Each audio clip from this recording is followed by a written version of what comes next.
여기 가족들과 함께 한국으로 장기 파견을 오게 되었다는 미국인이 있습니다. 그런데 그는 한눈을 판 사이에 한밤중에 딸을 잃어버리고 말았다고 하는데요. 하지만 그가 패닉에 빠져 황급히 딸을 찾던 그 순간 벼랑간 손에 무언가를 가득 쥔 채로 나타난 딸의 모습을 보고 경악을 금치 못하고 말았다고 합니다. 그렇다면 그의 딸은 한국에서 대체 무슨 일을 겪었던 것일까요? 안녕하세요. 저는 미국 출신의 잭슨이라고 합니다. 저는 미국 기업에서 개발 직군으로 일하며 별 특별할 것도 없는 인생을 살고 있었는데요. 그런데 최근에 우연히 방문하게 된 한국에서 정말 저와 제 가족의 운명을 완전히 뒤흔드는 충격적인 경험을 하게 되었습니다.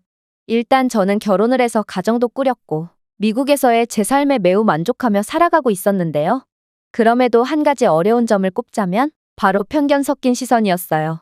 보통 미국에서는 저 같은 흑인 개발자를 거의 찾아볼 수 없기에 사람들은 제가 문제를 일으키진 않을까 하며 항상 편견 섞인 시선으로 바라보곤 했거든요. 물론 현재 미국에서 많은 흑인들이 문제를 일으키고 있기에 저는 그러한 시선들을 어느 정도는 이해합니다. 하지만 제가 좋은 사람이며 문제를 일으키지 않는 사람이라는 것을 평생을 증명하면서 사는 건 정말 쉽지 않았어요. 그리고 제 아내는 백인이지만 저희 부부 사이에서 태어난 딸은 흑인에 가깝기 때문에 딸에게도 저와 같은 시련을 물려주고 싶지 않았죠. 그러다 저는 어쩌면 미국보다 저희 가족을 더욱 포용해줄 국가가 있을지도 모른다는 생각을 하게 되었습니다. 그리고 한 번은 그것을 확인해볼 좋은 기회가 찾아오게 되었죠. 그건 바로 일본 지사로의 파견이었는데 일본인들은 매우 예의 바르고 겸손한 사람들이라고 들었기에 저는 어쩌면 이곳에서 새로운 삶을 시작할 수 있을 수도 있겠다 싶었습니다. 하지만 일본의 외국인에 대한 차별과 배척의 분위기는 상상 그 이상이더군요. 일단 일본인들은 겉으로는 매우 친절한 듯 보였습니다. 늘 웃는 얼굴로 친절한 미소를 지었고 딸 소피아도 학교에서 잘 적응하는 듯 보였죠. 그러나 문제는 얼마 안가 터지고 말았습니다. 언제 한 번은 제 아내가 딸의 학교를 도와주려고 소피아의 학교를 찾아갔다고 하는데요. 그런데 소피아가 일본인 친구들과 함께 눈싸움을 벌이고 있었다는 거 아니겠어요? 아내는 벌써부터 친구를 사귄 소피아가 대견해서 아이들이 노는 장면을 흐뭇하게 쳐다보고 있었다고 했습니다. 그런데 벼랑간 눈덩이에 맞은 소피아가 얼굴을 감싸주면서 울기 시작했다고 하는데요. 하지만 일본인 아이들의 눈덩이 세례는 계속되었고 결국 아내가 직접 나서고 나서야 이들의 집단 공격은 멈추게 되었다고 합니다. 그때까지만 해도 아내는 별 생각이 없었다고 했습니다. 그저 아이들끼리 놀다 보면 그럴 수도 있는 거고 장난이 심한 아이들이구나 쯤으로 생각했다고 했죠. 그러나 일본인 아이들이 던진 눈덩이를 자세히 확인해본 아내는 그 자리에서 소름이 돋아서 온몸이 굳어져 버릴 수밖에 없었다고 했습니다. 왜냐하면 아이들이 던졌던 눈덩이 안에는 하나같이 돌멩이가 들어가 있었고 소피아는 돌이 든 눈덩이에 맞아서 소리를 질렀던 거였거든요. 소피아의 얼굴 이곳저곳에는 흉터까지 남게 되었고 저희 부부는 너무나도 화가 나서 학교 측에 신고를 하게 되었습니다. 하지만 그렇게 만난 아이들의 학부모들은 내 아이들이 그럴 리가 없다라며 모르쇠로 일관하기 시작했는데요.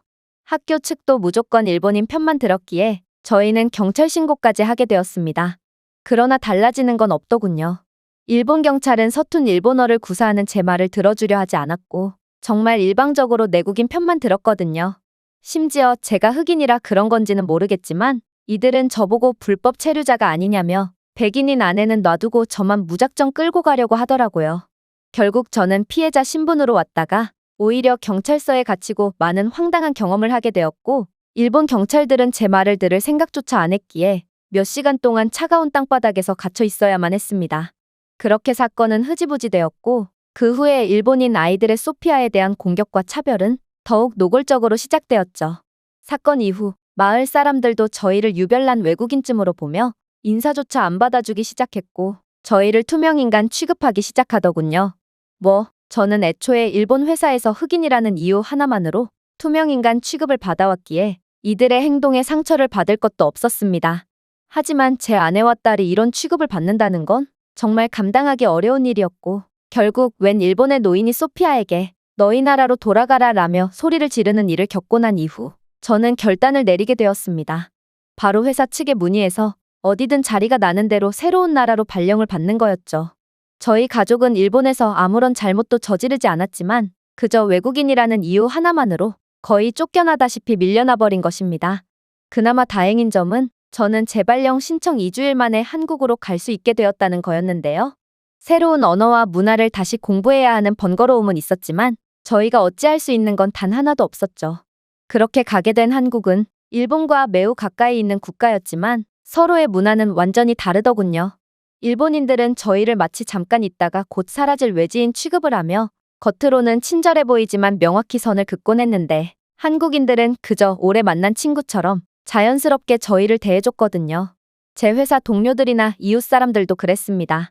이들은 흑인인 제가 그리 신기하지도 않다는 듯 무심하게 다가와서 이것저것 챙겨주며 호의를 베풀어줬거든요. 이런 한국인들의 정감 가는 행동이 아주 잘 드러나는 부분은 바로 지역 기반의 중고거래 앱이었어요. 아내는 한국인 아줌마 모임에 들어가게 되었고 그곳에서 배워왔는지 시간만 났다 하면 매번 중고 앱을 들락날락했거든요. 그런데 재밌는 점은 한국의 중고 앱에서는 자신에게 더 이상 필요가 없어진 물건을 남들에게 무료로 나눠주는 사람들이 굉장히 많았다는 것입니다. 사실 미국에도 이러한 중고 거래 커뮤니티가 존재하는데요. 하지만 미국에서는 절대로 남에게 무료로 물건을 주는 경우는 찾아볼 수 없을 뿐더러 이런 개인 간의 중고 거래를 할 때는 매우 주의해야 합니다. 대부분의 판매자들은 자신이 훔친 물건을 작물로 팔아넘기려는 경우가 많고 거래 중에 흉기를 들이밀며 물건과 돈을 강탈해버리는 사건도 심심치 않게 벌어지곤 하거든요. 그러나 한국은 완전히 달랐습니다. 일단 한국은 범죄가 거의 없다시피 한 매우 안전한 국가일 뿐만 아니라 꽤나 비싼 값을 받을 수 있을 것 같은 물건들마저 한국인들은 물건이 꼭 필요한 남을 위해 기꺼이 무료로 나눠주곤 했거든요. 저는 한국인들의 이러한 아름다운 모습에 감탄을 하면서도 이런 중고 앱에 푹 빠져버린 아내를 보며 고개를 가로저을 뿐이었습니다. 아내는 밥을 먹으면서도 중고 앱을 들여다봤고 제가 퇴근하고 돌아오기라도 하면 못 보던 정체불명의 옷들과 가전제품들이 방 안에 잔뜩 진열되어 있었거든요. 특히나 한국인들의 체형에 맞게 제작된 옷들은 제겐 통 맞는 법이 없었는데 아무래도 아내는 그저 저렴하기만 하면 모든 것을 구매하는 모양이었습니다. 결국 한국에 온 지 얼마 되지도 않아 집은 거의 골동품 전시관처럼 변해버리고 말았죠. 그래도 아내는 중고거래를 하며 만난 한국인들과 친해지거나 아줌마 모임에 정기적으로 참여하며 빠르게 한국어 실력을 키워갔고 결국 저희 가족 모두가 빠르게 한국어에 익숙해질 수 있었는데요. 특히나 한국인들은 저희에게 직접 만든 반찬을 무료로 준다거나 하며 호의를 베풀어 주었고 덕분에 저희 가족은 빠르게 한국인들의 입맛에 적응할 수 있었습니다.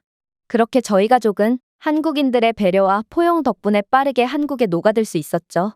그러나 한국에서 항상 좋은 일만 가득할 거라고 생각했던 것과는 달리 저희 가족에게는 곧 엄청난 위기가 닥쳐오게 되었습니다. 그건 바로 소피아가 사라져버렸기 때문인데요. 한국이 얼마나 안전한 국가인지를 잘 알고 있던 저희였기에 처음에는 딸이 그저 외출을 했겠거니 싶었습니다. 하지만 오후 9시가 넘어가는 늦은 시간이 되었음에도 소피아의 모습은 도저히 보이지가 않았고 하필이면 그날따라 하늘에 구멍이라도 난 듯 엄청난 폭설이 내렸기에 더욱 불안해지기 시작했죠. 결국 저희 부부는 무슨 일이 일어났음을 직감하고 그 즉시 집안을 박차고 나가서 딸을 찾기 시작했는데요. 그리고 집 근처의 야외 주차장을 지날 때쯤 저는 충격적인 장면을 목격하게 되었습니다. 왜냐하면 소피아가 손에 뭔가를 잔뜩 쥐고 집으로 돌아오고 있었거든요. 저는 이런 알 수 없는 상황에 빠르게 소피아에게로 뛰어갔고 이내 자초지종을 물어봤습니다. 그리고 소피아의 대답을 들었을 때 저는 경악을 금치 못하고 말았죠. 알고 보니 소피아는 아내가 사용했던 중고 앱을 보고 눈오리를 만드는 기계를 나눔받으러 긴 여정을 떠났던 거거든요. 사실 눈을 그 누구보다 좋아하는 소피아였지만 일본에서의 사건 이후 그녀는 눈만 보면 기겁을 하는 트라우마까지 겪게 되었는데요. 그런데 소피아는 중고 앱에서 눈오리를 만드는 기계를 보고 너무나도 갖고 싶은 마음에 한달음에 처음 가보는 아파트 단지까지 갔다 온 것입니다. 기특하게도 한국어를 잘하지도 못하는 소피아는 번역기를 돌려가며 어떻게든 무료 나눔 장소까지 찾아갔다고 하는데요. 그리고 마침내 소피아가 무료 나눔을 진행하는 장소에 도착했을 때 나눔 글을 게시한 한국인 아주머니께서는 혼자 온 소피아를 위해 저녁 식사까지 대접해주고 자신의 딸이 예전에 입던 옷까지 챙겨주신 탓에 시간이 조금 지체된 거였습니다. 저는 한국인들의 이러한 사려 깊은 모습에 눈물까지 나왔습니다. 일본은 말할 것도 없고 저희 가족은 조국인 미국에서조차 이러한 환대를 받은 적이 한 번도 없거든요. 그런데 어떻게 한국인들은 처음 보는 저희 가족을 위해 항상 이러한 아름다운 모습만을 보여줄 수가 있는지 저는 한국인들에게 너무 감사해서 무릎이라도 꿇고 싶은 마음이었습니다.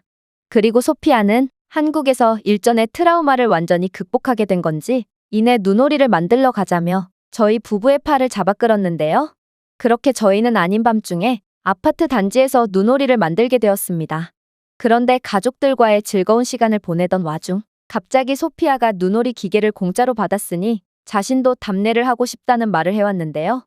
그러면서 자신이 만든 눈오리를 나눔하고 싶으니 한국어로 나눔 글을 올려달라고 말하더라고요.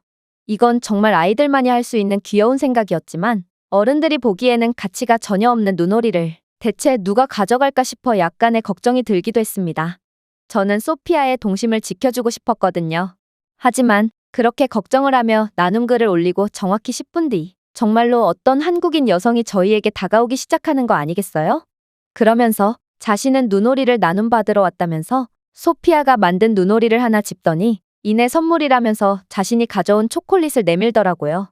아이의 동심을 지켜주면서 자신의 간식까지 나눠주다니 저는 한국인들의 따뜻한 마음에 엄청난 감동이 밀려왔습니다. 일본에서는 남의 아이가 돌멩이에 맞아도 아무런 신경조차 쓰지 않고 그저 극단적으로 개인주의적인 모습만 보여줄 뿐이었는데 한국은 상황이 완전히 달랐던 것입니다. 그러나 이건 그저 시작일 뿐이었어요. 소피아는 첫 나눔에 매우 신이 났는지 정신없이 눈오리를 만들기 시작했는데요. 그런데 한국인들은 약속이라도 한 듯이 계속해서 나타나서 소피아에게 사탕이나 과자 같은 간식을 주고 눈오리를 하나씩 받아갔거든요. 마치 미국의 할로윈 데이처럼 한국인들은 어린 소피아를 위해 놀라운 호의를 베풀어줬고 아내는 이런 한국인들의 모습을 보고 결국 애써 참아왔던 눈물을 쏟기 시작했습니다. 그렇게 눈오리는 불티나게 나눔되었고 소피아는 뭔가 자신이 쓸모있는 일을 했다는 생각이 들었는지 의기양양해 하기까지 하더라고요. 그런데 한국인들은 저희에게 놀란 마음을 진정할 틈조차 주지 않았습니다. 시간은 어느새 10시가 넘었는데 학원을 다녀왔는지 가방을 맨 채로 집으로 향하던 한국인 아이들은 눈오리를 만드는 소피아를 보고 하나둘씩 합류하기 시작했거든요. 정말 신기했습니다. 소피아는 한국어를 그다지 잘하지 못해서 아이들은 서로 의사소통도 제대로 안 됐는데 이들은 마치 내면의 대화를 하는 듯 별다른 언어 소통 없이도 서로 어울리며 잘 놀았거든요. 심지어 이들은 함께 눈사람도 만들고 눈싸움도 했는데요. 일본의 아이들과는 다르게 한국의 아이들은 생김새가 다른 소피아를 차별한다거나 하지 않고 그야말로 동심 가득한 아이처럼 함께 어울려 신나게 놀더라고요. 아무래도 한국에서는 따돌림이라는 개념 자체가 아예 없는 듯 싶었습니다. 저는 정말 보면 볼수록 신기하다는 생각이 들었습니다.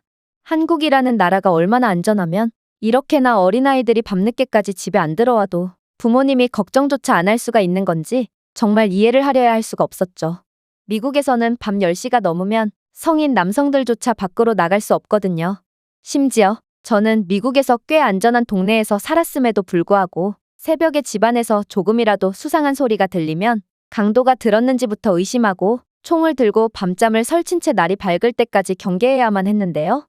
그러나 한국의 상황은 미국과 정반대였고 저는 대체 아이 키우기에 한국만큼 좋은 나라가 또 있을까 싶어 혀를 내두를 뿐이었습니다.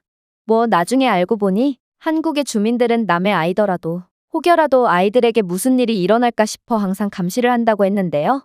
그래서 아이들이 소리라도 지르면 베란다에서 아이들 구경을 하고 있던 아주머니나 단지 내 공원에서 약주를 하고 있던 어르신들 그리고 경비원들 등이 그 즉시 출동하기 때문에 범죄가 일어나려야 일어날 수가 없다고 하더라고요.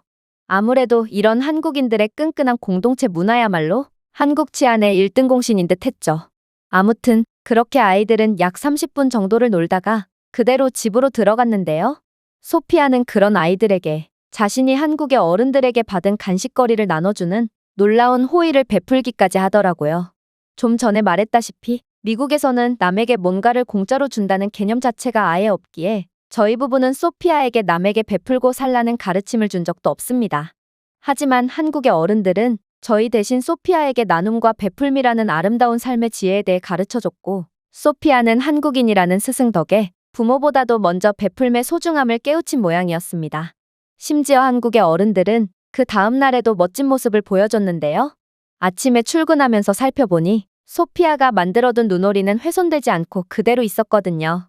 사실 다른 사람들이 만든 눈사람이나 눈으로 만든 조형물들을 부수는 사람들은 어디에나 있고, 아파트 관리인 입장에서도 단지 미관과 혹시 모를 사고를 방지하기 위해 불가피하게 조형물들을 부수는 경우가 많습니다.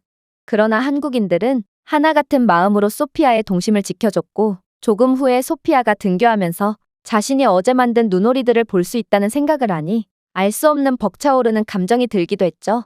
그리고 회사에 출근하면서 저는 한 가지 확신을 하게 됩니다. 한국이야말로 저희 가족이 있어야 할 곳이라는 것을 말이죠. 물론 미국에서 잘 나가는 개발자인 제가 한국에서 정착을 하게 된다면 어느 정도의 연봉삭감은 감수해야 할 테지만 진정한 어른들이 모여있는 한국에서 산다는 건 돈으로도 매길 수 없는 엄청난 가치를 지니고 있다고 확신합니다. 제가 준비해온 내용은 여기까지입니다. 끝까지 시청해주셔서 진심으로 감사드리며 여러분들의 구독과 좋아요, 알림 설정은 영상 제작에 큰 힘이 됩니다. 이상 세모튜브였습니다.